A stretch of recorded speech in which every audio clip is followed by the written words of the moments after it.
Looking for a podcast that inspires and uplifts? Join the Nathaniel Noble Jr. podcast, where we explore life's experiences and share meaningful conversations with amazing guests. New episodes arrive every Sunday at noon Pacific on all major platforms, or visit MrNoblePodcast.com, where we talk about life because it happens to everyone.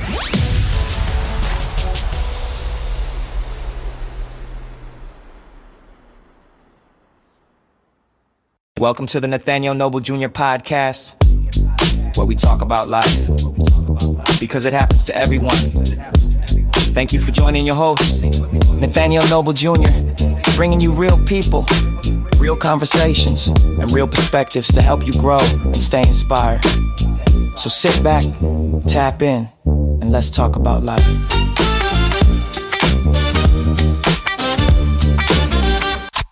You're listening to the Nathaniel Noble Jr. podcast. Welcome this week's guest on the Nathaniel Noble Jr. podcast. A friend of mine referred this guy, Lisa Michelle Moore. Thank you, Lisa. She's been a frequent guest on here, and she have an interesting story you need to check out too. So next up, we have Mr. Daniel Keith Austin. He's one of 4 autistic siblings, and he's an author of a children's book and an autism and vaccine injury advocate. Welcome to the show, Mr. Daniel. What's happening, buddy? I'm really happy to be here. Thank you for having me on. Yes, we're glad to have you here so you can tell the world about you and what's going on and your mission and your message. Absolutely. So my name is Daniel Keith Austin. I'm one of 4 autistic siblings, all born just a few years apart, all on the spectrum, all vaccine injured. My oldest sister, Catherine, with a C, was born in 1986, the same year Ronald Reagan signed into law that took away liability from the vaccine manufacturers. And after that, the vaccine schedule exploded, and our lives were never the same after that. Catherine, or we call her Kathy, she's high functioning, but social settings drain her. She can't keep steady work. She struggles with basic day-to-day tasks and relationships. She wants a normal life, but the world doesn't make it easy. And then there's me. I was born in 1988, and I'm also high functioning Asperger's. But as a kid, I was more on the moderate and a little bit, well, more mild to moderate side. I'm not going to say severe. I was more moderate. I had echolea. I was hand flapping, had meltdowns in school. I couldn't sit still. I couldn't focus. I needed a para to sit next to me just to get through a lesson. I had no idea why I was different or why I was the only kid like this in the classroom. And we all thought I was born this way and that all of us were born with autism. And my younger brother, Joshua, he was born in 1990, and he's moderate to severe. He lost his speech as a toddler, and he didn't get it back for years. Today he can speak, but he can't reason through basic situations. He confuses fantasy with reality. He'll never live alone. He'll never drive, never hold down a real job. He needs support around the clock. And then there's Jeremy, the youngest out of the 4 of us. He was born in 1991. He's the youngest and he's the most severe out of all 4 of us. He's nonverbal. He has screaming temper tantrums, and he bites his arms daily, multiple times a day. He used to smear feces. He used to run away from his caretakers. But the worst part, when he was 13, after a doctor insisted on one more vaccine, supposedly mercury-free, Jeremy's condition exploded overnight. Seizures, violence turned towards other people besides himself. And our mother was pregnant with our youngest brother at the time that this happened, and she had no choice but to place Jeremy in a facility. And I'll never forget visiting him there, seeing him alone, separated, isolated. He was basically a child punished for what they did to him. Wow, that's a lot. Can you share how you came to realize you and your siblings were vaccine injured? When Jeremy completely fell apart in his behavior and developed seizures for the first time in his life, And for a long time, we believed all four of us were simply born autistic, and that changed in a very dramatic and unmistakable way in 2005. Jeremy was given a Tdap shot for school requirements when he was about 13. And this was done under pressure from our family doctor, who assured that my mother that the vaccine was completely mercury and thimerosal free. And within days of that shot, Jeremy's behavior completely collapsed. He became more aggressive, lost stability he had previously maintained, began having seizures for the first time in his life, grand mal seizures, sometimes multiple in a week. And he was placed in Lake Mary in Paola, Kansas. I live in Kansas, by the way. And that was a rehab center for minors. And when my mother went back to that doctor and told her this, the doctor told her something that changed everything for us. The doctor said there may have been traces of thimerosal in that shot. There was no regulation of how much was in a trace, and she was convinced Jeremy had received a full dose. And that was the moment we realized that this wasn't random, it wasn't genetic, this was injury, plain and simple. And once we looked back at all four of us, of our developmental timelines through that lens, everything finally made sense. What was your childhood like following the injury? So it was as different from neurotypical children as you can imagine, though I didn't realize it at the time. All I knew was that I loved moving, exploring my energy and imagination. I flapped my hands. I played with a piece of string. I lived very much in my inner world. And I had no idea that these behaviors were considered not normal. And I also had no idea that those differences would cost me friendships and relationships. I also had no idea they would limit my self-awareness, interfere with learning and academic progression, and ultimately close doors to opportunities and dreams that I didn't even fully develop until later in childhood. So around what age was this when you realized you was injured with the vaccine?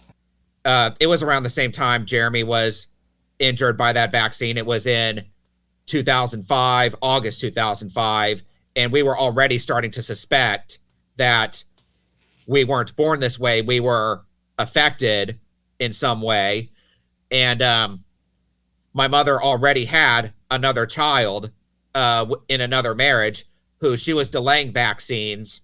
And once she saw how things played out with Jeremy, she did not vaccinate Emma Genevieve, our baby sister, and her pregnant baby, Sean, who was later born and named Sean. He was never vaccinated at all. So she had two more children. They've never been vaccinated, and they're both completely healthy and normal. That's interesting. Yeah. I always say they give too many shots to these infants and stuff, and it don't make sense to me. After 1986, the childhood vaccine schedule doubled and then tripled, and that's where you really start seeing a rise in vaccines from the late 80s, early 90s, and the rate used to be 1 in 10,000, like I think as late as 1979 or 1980, and now it's 1 in 31. Yeah, that's not good, because that's going to affect the future of I don't know if it's like that in other countries, but I know the United States it's just too many people with autism on the spectrum, and it's like, where did all that come from? Yeah, I guess like you say, after Reagan signed the deal, then the vaccine company's not held accountable for the damage and stuff, and that's kind of like criminal to me. I agree with you 100%. I would call it, it can be safe to call it crimes against humanity, you know what I'm saying? Crimes against humanity is exactly the right term. Yeah, because it's on a wide scale. It's not just individual. It's like a blanket across the nation. What were some of the early warning signs that you were that were ignored or dismissed by professionals or even family? According to my mother's own account, I was too young to remember this myself. I was like 1, 2, maybe 3 when this is going on.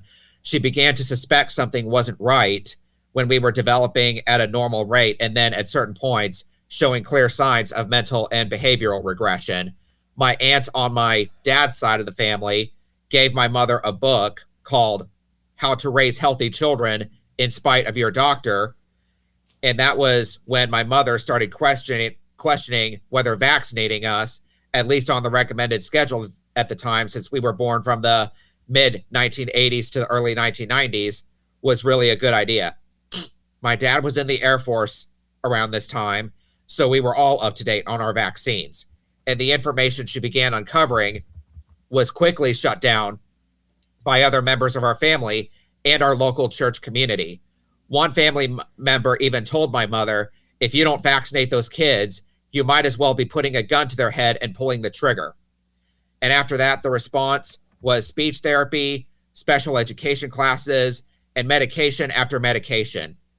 Any attempt to question whether something other than genetics might be involved was immediately dismissed by doctors, pediatricians, and the broader community. Wow, this fear-mongering. Were there early limitations, systemic or personal, that block you from building wealth or independence? Yes. From a very young age, I was extremely sheltered, and I lived largely in my own inner world.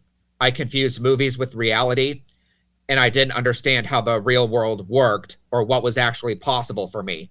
There were entire concepts other kids my age seemed to understand that I was completely unaware of. For example, I always loved horses, but I didn't know riding lessons even existed. If I had known, that likely would have been one of my main sports growing up. And the same goes for martial arts. I didn't know that if someone physically attacked you, you had the right to defend yourself, or that learning how to do that required training. I also had no real understanding of geography until it was taught to me for the first time in 4th grade, and I genuinely believed English was the only language that existed until I was introduced to Spanish in 4th grade. And because of my learning disability and how unfamiliar those ideas felt, I resisted learning many of them at the time. Ironically, now I want to travel the world and speak multiple languages fluently. And school was difficult because so much of what I was expected to learn felt completely foreign and disconnected from my lived experience as a sheltered, neurodivergent, vaccine-injured autistic child. The education system often judges you on how quickly you adapt to new information, even when that information is entirely new to your world. And that also affected my ability to articulate my dreams. At my core, I was always a storyteller. I knew I wanted to be on TV and in movies. My sister Kathy and I used to create entire story universes with our toys, imagining they existed alongside the Disney films we loved. And when a friend introduced me to writing stories in 3rd grade, something I didn't even know you could do, it opened a door. I already loved books, and learning you could make your own with your name on it instantly became a major bucket list item of mine. And seeing my writing performed on stage, going to plays, being exposed to choir and performance all helped me realize I wanted to act, perform, and tell stories. I also had a deep passion for animals and nature from the time I was a toddler. And at the same time, I grew up in a household where independence was not encouraged. I wanted my driver's license and a car by 16 and my own place by high school graduation, like many kids do. Instead, my older sister and I were enrolled in Social Security disability while we were still minors. We were not allowed to work. We never received that money ourselves, and we were expected to stay home with very limited social lives outside of theater and choir. Being sheltered and restricted from gaining life experience also guaranteed we would make bigger mistakes than we otherwise would have made if our home environment had been more forgiving of trial and error. People often told us we had talent and potential as performers, but we had very limited access to lessons or professional development. In the performing arts, training and networking require money, and without that, we stagnated. That lack of early investment followed us into college. Anything I wanted to major in was discouraged or shut down, and I ultimately graduated with a general bachelor's degree that didn't reflect my abilities or ambitions. So yes, between being sheltered, systemic restrictions, and limited access to new experiences and opportunity, my path to independence and financial stability was delayed in very real ways. All right, what have you had to let go of or create distance from in order to pursue your purpose? So one upside of having a disability from vaccine injury is that the state of Kansas paid for my college education. But what's the point of that if your living conditions explicitly prohibit you from making your own life choices, including what you major in? College didn't prepare me for the freedom I was supposed to have as an adult. During and after college, I was still under Social Security, still limited in how much money I could earn each month, and still not receiving a single cent of that money myself. I was under the very false impression that if I just sat back and let certain people handle things for me, I would eventually get the life I dreamed of. There was even talk at various points of placing me into Section 8 housing, which would have limited my options even further. A major turning point came 3 years after I graduated college, when Social Security called me in for a meeting with a parent and mental health caseworkers and told me I was doing so well that I had generated an overpayment they expected me to pay back. I want to emphasize, I still was not receiving that money myself. And that was how I learned the hard way that I was still under strict income limits, despite having overheard a phone call where the representative told my mother that now that I had graduated college, I could earn as much as I wanted and still receive benefits. Instead, I was told a repayment plan would be taken out of my benefits, and then I needed to cut my full-time job hours. At the time, I was paying off a car, saving to move out, and actively trying to build my own life. I was strongly pressured to comply, and I did. I remember feeling sick doing it. My life, the only one I will ever get, was continuing to move forward without me having any control over it. And eventually I made the decision to get my full-time hours back and work multiple jobs so I could move out of a restrictive, healthy environment. Not long after that, I was hit with another major setback, a car accident that totaled my vehicle just 5 months after I paid it off. After that, I took on more credit cards and loans for the first time in my life and moved into my current apartment. I did not get out of that home environment by saving money and building a budget. I did it by getting myself into more debt. That period made something very clear to me. There were people and systems in my life that were not aligned with my purpose or my independence. My vaccine injury had been used against me in multiple ways over the years, but one of the most damaging was how it was used to keep me small and stifle my potential. Creating distance from both systems and dynamics that benefited from my dependence, was necessary for me to pursue the life and mission I have now. And one piece that often gets missed is what happens when a vaccine-injured child becomes an adult. Improvement doesn't always lead to independence if the systems or the caretaking structures never recalibrate, and that gap can cost people decades. Unlock the power of premium health at an unbeatable value with a membership at joinnatenow.com.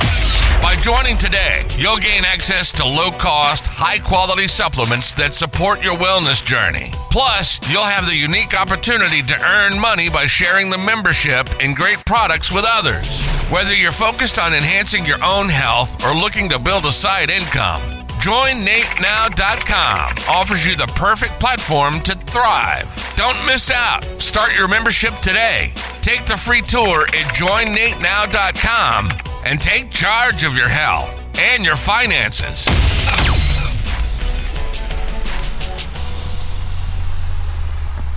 Okay, Daniel, what were some of the dreams you had to put on hold? More than anything, I have major dreams of becoming the best actor, singer, and dancer and performer I can be. Those time-sensitive dreams were put on hold constantly.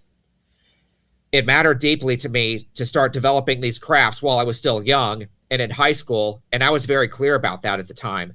The problem with waiting until I could afford lessons on my own was that I was not allowed to work a substantial wage for a very long time. These are skills that took many years to develop, and the cost of living for my generation is dramatically higher than it was for generations before. Put that on top of someone autistic, neurodivergent, never taught or given the tools to succeed and carve his own path. Being on disability without access to the money meant for me, and with strict limits on how much I could earn, meant I couldn't invest in the training I needed. That delay has cost me real opportunities, especially in roles written for young men. Tony in West Side Story is still my number one dream role. Romeo and Juliet and Antony and Sweeney Todd are others I deeply connect with. I know I would bring something powerful and authentic to those roles because they resonate with who I am at my core. But missing years of training means I may miss those windows, not because of lack of talent or effort, but because of lack of access. Learning horseback riding was put off, which would have been one of my top sports as a child. I took several lessons as an adult and could immediately tell I had a natural ability and deep connection to it. With consistent training, I know I could have excelled, but again, lack of time and money made continuing impossible, let alone having my own horse one day. Learning outdoor and practical life skills were also delayed. Camping, hiking, fishing, hunting, using tools, even things like changing a tire. These are basic skills that contribute to independence and confidence, but I didn't have the freedom or guidance to learn them when it mattered most. Martial arts and self-defense were another major priority put on hold. Becoming the strongest, most capable version of myself and being able to protect myself and the people I care about is vital to me. Those are also skills that take years to develop.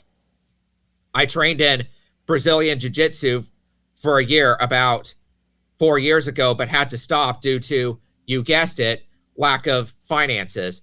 That's now 3 years of lost time, 3 years I could have been using to build strength, discipline, confidence, and endurance. I also put off becoming the most grounded and masculine version of myself I wanted to be for the women I desired to build a life with. Living in survival mode without stability or resources cost me relationships that mattered deeply to me because I wasn't fully prepared to navigate them. Growing up without a father figure to teach me what I needed to know as a boy, becoming a man only compounded that.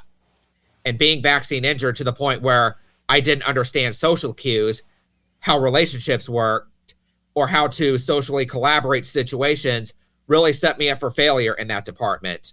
Beyond that, building the life I envisioned was also significantly delayed. My own house, land, animals, and a sense of security that would allow me to live fully instead of constantly just surviving. Being so far behind others my age is not about entitlement. It's about lost time caused by vaccine injury, systemic restrictions, an unhealthy home environment, and lack of healthy guidance and access to opportunity. Perhaps most importantly, I put off speaking publicly about my story. It wasn't encouraged in my home environment, and later I was advised to stay away from anything political or polarizing for the sake of my brand. I was trained to stay small. I told myself I would speak out once I had money and influence to make a real difference. But meanwhile, people, including children, were continuing to be harmed, and I knew I could be doing more. I always said that if I ever gained real resources, I would never hesitate to help someone who's stuck the way I was, because I know firsthand what it's like to work hard, do everything you're told, and still not move forward. These dreams weren't abandoned. They were delayed by a system that wasn't designed to help someone like me thrive. And I have to make this clear. I know people mean well when they say I can start any of these things at any time, but that does not help me. For acting in particular, that misses the reality that time affects training, casting, stamina, and the range of roles still open to you. You cannot hit reset at 37 and expect it to be the same playing field as 17. You cannot reclaim the years when you should have been training, networking, or building your body and your craft. Those windows close, and pretending they don't sugarcoats the truth. And yes, I am behind. The craft I connected with early on requires early development. I'm acknowledging what was lost so I can move forward honestly. The roles like Tony, Romeo, and Antony, those roles don't wait for you to be ready. People forget in stories like this that just being able to start requires stability. I can't build that career while I'm still struggling to survive month to month. I can only start when I have the resources to stay consistent. This art requires consistency above everything else. Lack of stability is how false starts happen. It's not about when I want to start, It's about when I can. I need the means to stay in motion, not just to take one more first step. Yeah. Yeah. You're tuned in to the Nathaniel Noble Jr. Podcast. The best podcast in the land. So how have those delays affect your life trajectory, emotionally, creatively, and even spiritually? Emotionally, it's been incredibly difficult. Knowing that I had the potential to do so much more with my life for the woman I hope to build a life with one day, and for other people, has been a source of frustration. And it was not a quiet frustration either. I felt anger. I felt rage, a deep sense that my life keeps being decided for me by outside forces that care nothing about informed consent, win-win solutions, or my genuine desire to help people live better lives. And creatively, the delays have been devastating. I now have a real living book series with Chelsea the Golden Retriever. That first book came out years ago, and under normal circumstances, I could have released many more Chelsea books by now. Instead, a lack of resources and repeated setbacks stalled that momentum. When your creativity is tied to your ability to execute, and execution requires time, energy, and capital, those delays don't just stall progress, they suffocate it. These delays have created a deep internal reckoning. When your life's mission is to ease suffering, to help others, and to leave the world better than you found it, it's very hard to accept the idea that prolonged limitation and wasted time somehow serve a better plan. I don't see lost decades, stalled potential, or preventable suffering as inherently redemptive. What I see is harm that could have been avoided, and a responsibility to do something with that knowledge now. These delays didn't make me more patient and more accepting. They made me more determined to reclaim what was lost and to make sure fewer people have their lives narrowed the way mine was. So emotionally, creatively, and yes, even spiritually, this has shaped me into someone who refuses to stay silent, who refuses to wait for permission, and who is committed to using whatever time I have left to do the most good possible. Awesome. So you've been working on a children's book series called Chelsea the Golden Retriever. What role did that series play in your recovery and self-expression? The Chelsea the Golden Retriever series gave me hope at a time when I almost had none. Right after I finished Chelsea's New Beginning, I was at an extremely low point in my life, and it genuinely felt like nothing was ever going to go right for me. Writing Chelsea's story about loss, second chances, and learning that you still matter even after rejection helped me process those feelings in a way I couldn't put into words otherwise. Chelsea became a way for me to express emotions I didn't know how to talk about directly. Her journey mirrors the idea that even when things fall apart, it doesn't mean your story is over.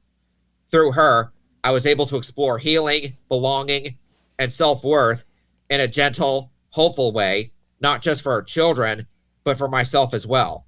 In many ways, writing the series helped remind me that starting over is possible and hope can exist even in the darkest moments. Right. Okay, so you're also working on a spin-off series, Nathan's Universe, no pun intended, Nathan, sometimes they call me Nathan, which features autistic children. Can you talk about the heart behind that series, and what you hope it will do for vaccine-injured children and their families? Nathan's Universe came from a very special and personal place. I wanted to write a series that was more directly aligned with my lived experience and my broader mission as a spokesperson for vaccine-injured and neurodivergent children. So many stories about autistic kids are written from the outside by people observing them, not by people who have actually lived that childhood from the inside. And this series is also a prequel to the Chelsea the Golden Retriever books. In Chelsea, you see themes of healing, loyalty, and emotional safety. Nathan's Universe goes further back and asks a different question. What happens before that healing? What does childhood actually feel like when your brain works differently and the world doesn't quite meet you where you are?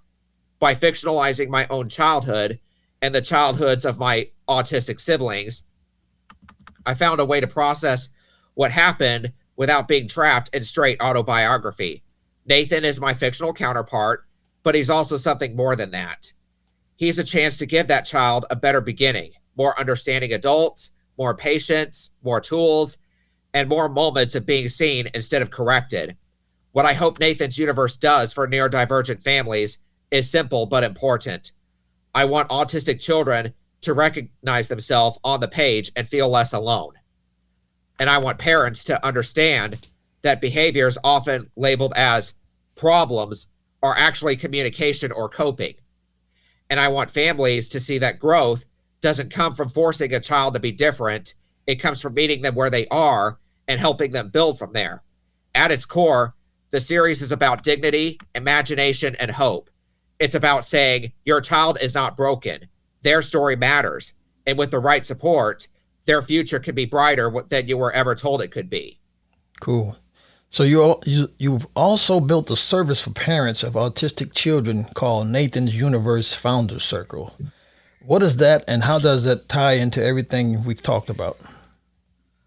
The Nathan's Universe Founder Circle is really the community that's helping bring this vision to life.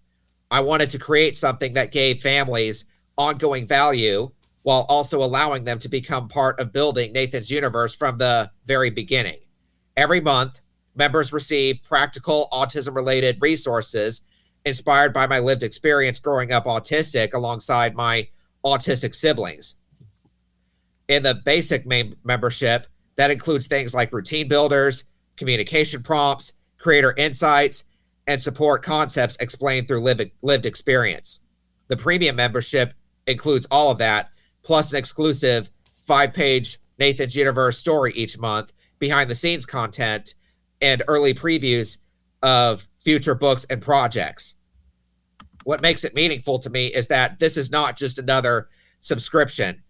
Every membership directly helps me continue writing new stories, creating new resources, expanding the Nathan's Universe world, and reaching more families who are looking for understanding and encouragement. My hope is that families don't just feel like customers, they feel like founding members of something that's growing into a much bigger mission.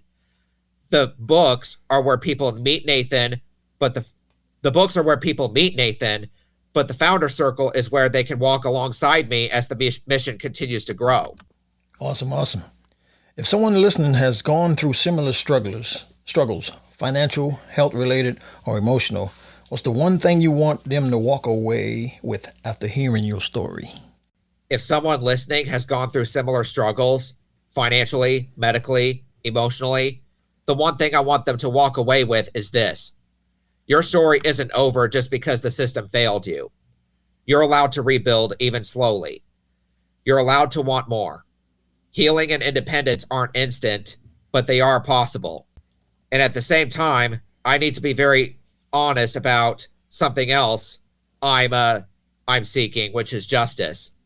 One good thing that was done for us shortly after Jeremy received that shot was all 4 of us autistic siblings were genetically tested and tested for heavy metals. There was nothing on either side of our family, not my mom's, not my dad's, that even mimicked autism on a genetic basis. But the heavy metal results were off the charts, and the substances matched ingredients found in vaccines. Silver fillings were not a factor. None of us had cavities as children. Unfortunately, those records were not preserved the way they should have been. We haven't been able to locate them, and without them, my case risks being dismissed as he said, she said. That's why I'm actively trying to reconnect with 2 people. The first is David Geyer, the son of Dr. Mark Geyer, the doctor who performed those genetic and heavy metal tests on us and passed away last year. I spent the last couple of years trying to reach him directly before learning he passed away last year.